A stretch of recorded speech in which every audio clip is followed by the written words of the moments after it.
اور ڈیزل کی قیمت نیچے رکھی، تو اس کا وہ کہتے ہیں کہ ہاں انہوں نے سبسڈی زیادہ دے دی اپنے لوگوں کو بچانے کے لیے مہنگائی سے، لیکن انہوں نے ساتھ ساتھ یہ بھی تعریف کی کہ ہم نے جو قدم اٹھائے اس نے اکانومی کو سنبھال لیا تھا۔ ہم کیا امید رکھ رہے تھے کہ جو روس سے ہم نے طے کی تھی، جو صدر پوٹن سے میں ملا تھا، ہم نے ان سے جس طرح ہندوستان سستا تیل لے رہا تھا، ہم نے بھی ان سے لینا تھا۔ اور میٹنگ کے بعد صدر پوٹن نے اپنا انرجی منسٹر بھیج دیا تھا، حماد اظہر جو ہمارے پیٹرولیم منسٹر تھے، ان سے ملاقات ہو گئی تھی۔ بدقسمتی سے اس وقت حکومت کرائی گئی، اور یہ کہہ رہے ہیں آئی ایم ایف اپنی رپورٹ میں کہتا ہے کہ اس سے پولیٹیکل ڈی اسٹیبلائزیشن سے اکانومی ڈی اسٹیبلائز ہوگی، یعنی جو ہماری معیشت تھی وہ ڈی اسٹیبلائز کا مطلب کہ وہ ایک دم مارکیٹ جو تھی اس کے اندر ایک دم انسرٹنٹی آ گئی۔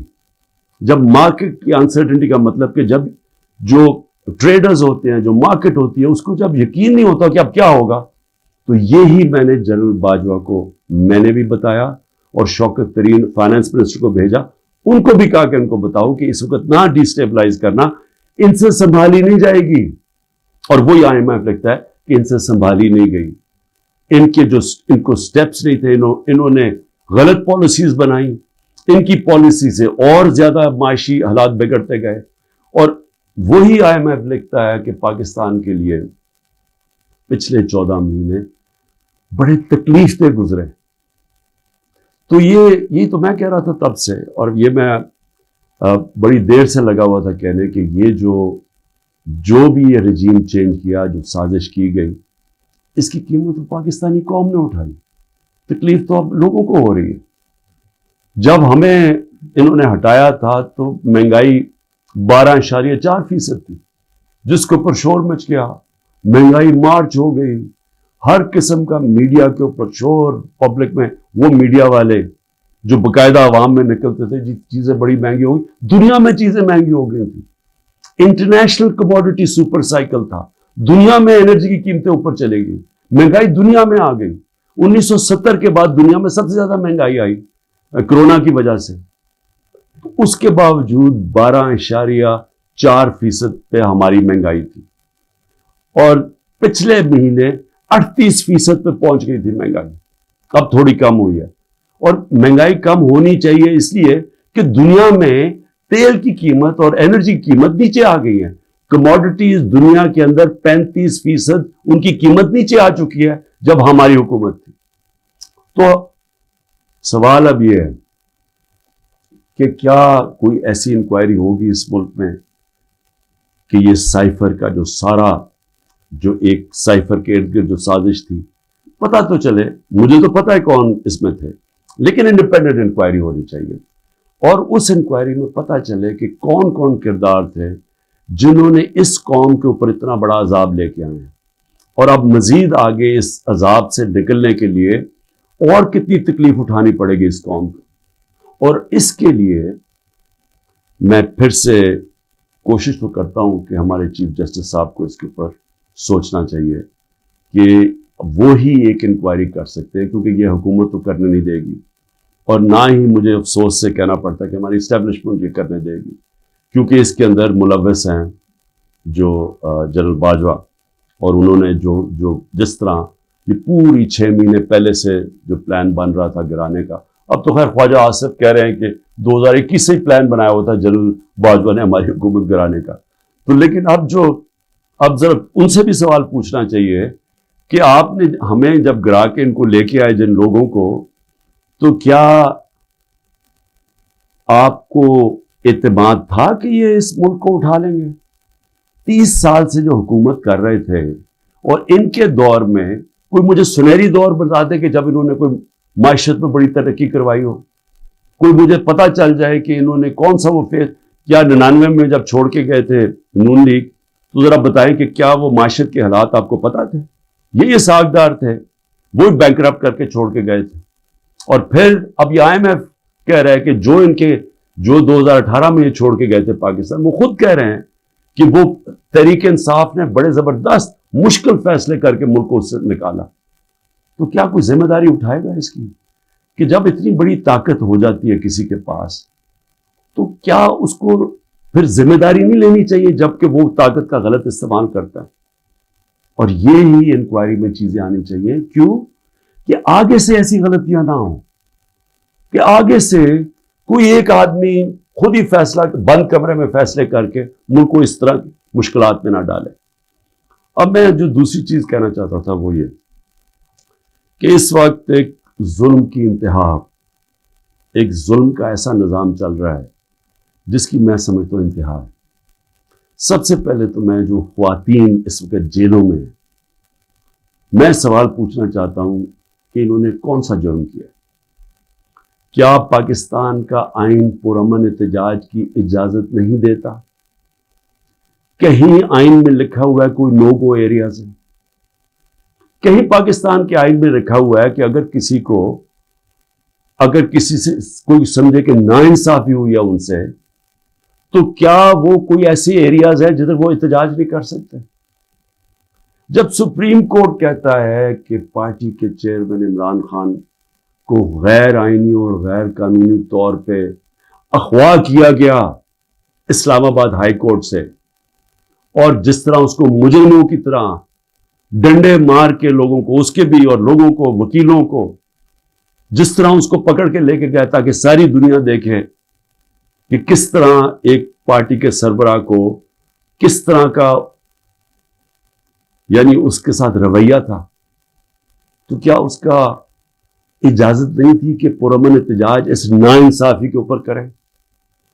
اور جب رینجرز اٹھا کے لے کے گئے تو کدھر احتجاج کرنا تھا؟ وہی نا کنٹونمنٹس میں کرنا تھا، جی ایچ کیو کے سامنے کرنا تھا، اور کدھر جا کے کرتے؟ تو میں سوال یہ پوچھتا ہوں اس میں جرم کیا تھا؟ جرم جو تھا جو جلائے ہیں، جرم تھا کور کمانڈر کے گھر کو آگ لگانا، یہ جرم تھا. جرم وہ تھا جو عسکری ٹاور جلائے گئے ہیں اور جدھر جدھر بھی جلائے گئے ہیں وہ جرم تھا. اب میرا سوال یہ ہے کہ کیا اس جرم میں 10,000 لوگ شریک تھے؟ کیا 50-60 لوگ ہوں گے جنہوں نے جا کے جلایا؟ میرا اگلا سوال یہ ہے کہ یہاں سی سی ٹی وی کیمراز ہیں، کیوں نہیں سی سی ٹی وی کیمراز کی فوٹیج سامنے آئی کہ وہ کون لوگ تھے جو پہلے گئے ہیں، کن لوگوں نے آگ لگائی؟ کیا اتنا مشکل ہے اس کو ڈھونڈنا؟ یا سیف سٹی کے کیمراز ہیں، کیا سیف سٹی کے کیمراز نہیں بتا سکتے ہمیں کہ وہ کون لوگ تھے؟ کیونکہ ہم سب چاہتے ہیں کہ ان کو سزا ملے، لیکن اس کی آڑ لے کے یہ کرنا کہ پوری پارٹی کے پیچھے پڑ جانا، جدھر پارٹی کے لوگ ہیں ان کے اوپر، ان کے گھروں میں گھس جانا، نہ ان کی عورتوں کو دیکھنا، نہ بچوں کو دیکھنا، نہ رشتہ داروں کو دیکھنا، جو آئے تو اسے پکڑ کے جیلوں میں ڈال دیں. پولیس کو فری ہینڈ دے دیا ہے کہ اچھا جی آپ کی وہ جیو فینسنگ میں آپ کا آ گیا ادھر تو چلو جی آپ کو پکڑ کے ہم جیل میں ڈال رہے ہیں، لیکن اگر آپ پیسے دے دیں گے اتنے تو ہم آپ کو جیل میں نہیں ڈالیں گے. ریٹس لگی ہوئی ہیں، 15 لاکھ سے شروع ہوتے ہیں، کسی کو 10 لاکھ میں بلیک میل کیا جاتا ہے، کسی کو 5 لاکھ میں. اپنے ملک کی ہم پولیس کی تباہی کر رہے ہیں یہ حرکتیں کروا کے. کوئی انڈیپینڈنٹ انویسٹیگیشن ہوگی اس کے اوپر؟ کیا عسکری ٹاورز کے اندر نہیں ہم بتا سکتے؟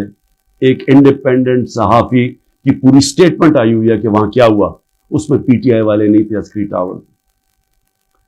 ایک پتا چلے کہ ریڈیو پاکستان پشاور کس نے جلایا تھا، اس کے اوپر کوئی انویسٹیگیشن ہونی چاہیے. کیوں نہیں ہوئی ابھی تک؟ میرا سوال یہ ہے کہ کیوں نہیں ابھی تک آئی جی پنجاب اس سے کیوں نہیں پوچھا گیا کہ کیوں پولیس وہاں نہیں پہنچائی کور کمانڈر ہاؤس؟ کیوں اس سے نہیں پوچھا جا رہا؟ جب یہ ہوا تھا امریکہ کے اندر کیپٹل ہل، ان کی پارلیمنٹ کے اوپر جب ڈونلڈ ٹرمپ کے لوگوں نے ہلا بولا تھا تو سب سے پہلے پولیس چیف کی خبر لی گئی. اور مجھے یہ پھر سے میں پوچھنا چاہتا ہوں کہ یہ جو عورتوں کو پکڑا ہوا ہے، ہماری اسٹوڈنٹس پکڑے ہوئے ہیں، لوگوں کو جیلوں میں ڈالا ہوا ہے، برے حالات میں رہ رہے ہیں، جو خبریں آ رہی ہیں باہر، کیا کیا ان سے ہوا ہے، وہاں کتوں سے تشدد ہوا ہے، ان سے اپروور بنانے کے لیے کیا کیا ان کے اوپر ہر قسم کا ظلم کیا گیا. کہ یا کہہ دو کہ عمران خان نے کہا تھا وہاں جا کے تو فائلیں جلا دینا کور کمانڈر ہاؤس میں، کور کو بانٹ رہا اس کو بھی آ لگا فائلیں جلا دینا. ایک یہ کسی کی 164 کا بیان آئے, اس میں کوئی عقل ہے کہ کیا فائلیں پڑی ہوئی کور کو بانٹ رہا. آج تک مجھے ایک سٹیٹمنٹ بتا دیں کہ عمران خان نے اپنی ساری زندگی کبھی کہا ہے کہ تشدد کرو, انتشار کرو, لوگوں کو مارو, جلا دو. ایک میری سٹیٹمنٹ بتائیں 27 سال میں. 126 دن کا دھرنا تھا, پاکستان کی تاریخ کا سب سے زیادہ پروٹیسٹ تھا, لمبا. بتائیں اس کے اندر کچھ کیا, توڑ پھوڑ کی, کچھ جلایا. آتے تھے اپنا دھرنا, اب تقریریں کر کے واپس چلے جاتے تھے, شعور لوگوں کو دیتے تھے. اس کو جمہوریت کہتے ہیں. مجھے یہ بتائیں کہ یہاں یہ کہا گیا ہے کہ جی آپ کنٹونمنٹ میں تھے اور آپ کو جیل میں ڈال دیا. مجھے یہ بتائیں کہ جو سب سے مقدس جگہ برطانیہ میں ہے وہ ہے پرائم منسٹر کا گھر, 10 ڈاؤننگ اسٹریٹ. مجھے بتائیں ہر دوسرے دن وہاں مظاہرہ ہوتا ہے. آپ 10 ڈاؤننگ اسٹریٹ چلے جائیں, وہاں آپ ہر دوسرے دن کوئی نہ کوئی آگے مظاہرہ کر رہا ہوتا ہے کہ جی ہمارے سے ناانصافی ہوئی. کبھی کسی کے اوپر کوئی FIR کاٹی ہے, کسی کے اوپر کوئی گولیاں چلائی ہیں؟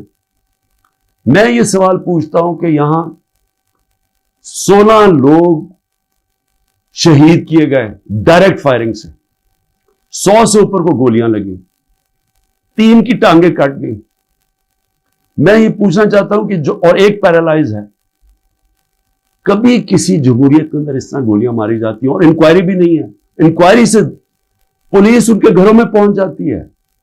جن کے گولیاں لگی ہیں انہوں نے ایک جگہ ڈیڈ باڈی نہیں دے رہا کہ نہیں جب تک پہلے آپ کہیں کہ آپ کوئی کاروائی تو نہیں کریں گے.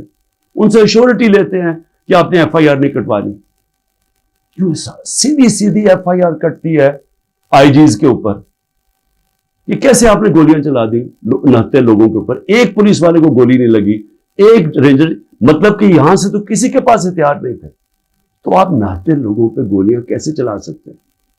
اور پھر آپ کے سامنے فرانس میں ایک لڑکے کو گولی لگی, 4 دن فرانس کے سارے شہروں میں آگ لگی ہوتی ہے, 1000 بلڈنگز اور گاڑیاں جلائی جاتی ہیں, اور کھلے عام لوگ آپ کے سامنے کہ انہوں نے پولیس کو پیٹرول بم مار رہے ہیں. اس کے پولیس نے تو کوئی اور گولی نہیں چلائی کیونکہ وہاں جمہوریت ہے, آزاد ہیں لوگ. میں یہ پوچھنا چاہتا ہوں کہ کوئی انکوائری ہوگی ان لوگوں کے اوپر جن کے اوپر گولیاں چلائی گئی ہیں, جن لوگوں کی جانیں لی گئی ہیں؟ کیا ہم کسی کو اکاؤنٹیبل رکھیں گے؟ کیا اس ملک کے اندر کوئی انصاف کا نظام ہے, یا صرف طاقتور جو مرضی کرنا چاہے جنگل کے قانون کی طرح وہ کر سکتا ہے؟ یہ کیسے ہو سکتا ہے؟ چلے عورتوں کا میں نے شروع میں بات کی, بچوں کو کیوں پکڑ لیتے ہیں؟ ڈاکٹر امجد کا ابھی اس کی مجھے کل میسج آئی, 13 سال کا بیٹا. ڈاکٹر امجد گھر تھا نہیں, 6 دفعہ اس کے گھر چھاپے پڑ چکے. اس کے 13 سال کا بیٹا اور اس کا ایک بھتیجا تھا, وہ کوئی 18 سال, ان کو اٹھا کے لے گئے. ساری رات وہ اس کے اوپر کپڑا ڈال کے 13 سال کے بچے کو پھراتے رہے. لیکن جو اسٹیبلشمنٹ کو فکر کرنے کی بات یہ ہے کہ ہر جگہ پولیس کیا کہتی ہے, جی ہم کچھ نہیں کر سکتے, ہم مجبور ہیں, اوپر سے پیغام آئے ہیں. یعنی یہ جو ہم ظلم کر رہے ہیں یہ ہم نہیں کرنا چاہتے, یہ ہمیں پیچھے سے پیغام آئے. یہ ہر جگہ سے یہ خبر آتی ہے کہ جی ہم تو چھوڑنا چاہتے ہیں لیکن کیا کریں جی, وہ اوپر سے پریشر ڈال رہے ہیں, سارا ڈال رہے ہیں اسٹیبلشمنٹ کے اوپر, ساری نفرت اس کے خلاف کر رہے ہیں. یہ تو کوئی دشمنوں کی ضرورت نہیں ہے.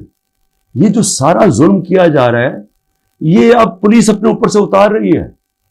یہ جو گھروں پہ بھی جاتے جی ہمیں آرڈر ہے کہ گھر توڑ دو, لوٹتے ہیں گھر کہ جی ان کو سبق سکھاؤ. بچوں کو پکڑنا, عورتوں کو پکڑنا.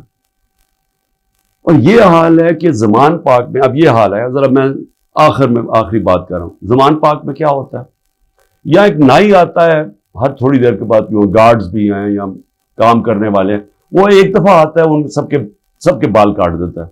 وہ 3-3.5 گھنٹے کے لیے 4 گھنٹے تک وہ بیٹھ کے بال کاٹ دیتے. وہ نائی نہ آئے یہاں, سارے پوچھیں کدھر چلا گیا وہ نائی. اس کو جب بھیجا آدمی کہ جی پتا تو چلا تم آئے کیوں رہے, اس نے ہاتھ ایسے پکڑ لیا. کہتے جی میرے پولیس پہنچ گئی اور پولیس نے کہا کہ تم 3.5 گھنٹے زمان پاک میں کیا کر رہے تھے, اس نے ہاتھ چھوڑ لیا کہ جی میں نہیں آ سکتا. تو یعنی یہ حالات ہے کہ زبان پاک میں آنا جرم ہو گیا. یہ کدھر پہنچ گئے ہم؟ یہ ایک پولیٹیکل پارٹی ہے. عمران خان ایک پولیٹیشین ہے, ایک غدار نہیں ہے. اس کا جینا مرنا اس ملک میں ہے. جو لوگ آج اوپر بٹھائے ہوئے ہیں, میں انشاءاللہ کل پورا توشہ خانہ کا بتاؤں گا, کیونکہ اس پہ جلدی شروع میں جس طرح بتایا کوشش کر رہی ہے کہ کسی طرح اس کو ڈسکوالیفائی کریں یا جیل میں ڈالیں. یہ سائفر آ گیا, توشہ خانہ آ گیا, یہ باقی سارے جو 180 کیسز ہیں. لیکن وہ جو لوگ اوپر بٹھائے ہوئے ہیں, کوئی دیکھا ہے ان لوگوں کا کون ہے وہ؟ یہ اس کے قوم کے بڑے بڑے مجرم ہیں. وہ لوگ ہیں جو 30 سال سے جرم کر رہے ہیں, جن کے اوپر اتنی فائلیں ہیں ان کی چوریوں کے اوپر. تو میں کل ان کا بھی ذرا آپ کو بتاؤں گا کہ ان کے توشہ خانہ میں, کیونکہ مجھے تو پہلی دفعہ پتہ چلا ہے, میں نے تو توشہ خانہ کا ریکارڈ جو لاہور ہائی کورٹ نے ملایا, میں نے پہلی دفعہ ریکارڈ دیکھا ہے, تو اس میں تو بڑے انکشاف ہوئے ہیں. تو میں انشاءاللہ کل آپ سے بات کروں گا. لیکن میں صرف آخر میں یہ کہنا چاہتا ہوں, اس ملک کو تباہ نہ کریں. جب ایک قوم میں اچھے برے کی تمیز ختم ہوتی ہے, قوم تباہ ہو جاتی ہے. پہلے اخلاقی طور پہ مرتی ہے قوم, پھر معاشی طور پہ مرتی ہے. سارے جو دنیا کی بڑی بڑی ریاستیں تھیں, رومن ایمپائر, مسلمانوں کا مغل ایمپائر, یہ جو عثمانیہ سلطنت, یہ ساری ختم ہونے سے پہلے ان کے اندر اخلاقی طور پہ یہ قومیں مری تھی. اس کے بعد یہ ختم ہوئے تھے, ملک ٹوٹے تھے. دیکھیں, لوگوں سے زبردستی بیان لینا, 164 کا بیان لے کے ان کو رکھ کے ان کو بلیک میل کرنا, ان کے بچوں سے بلیک میل کرنا, فائلوں سے بلیک میل کرنا, یہ ہم جھوٹ کو سچ کراتے کراتے ہم کیا دیکھ رہے ہیں کہ یہ ملک کو کتنا بڑا نقصان ہو رہا ہے.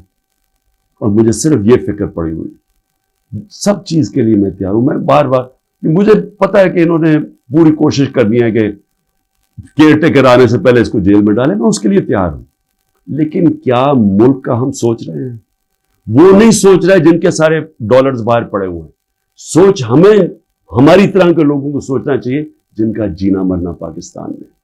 پاکستان زندہ باد.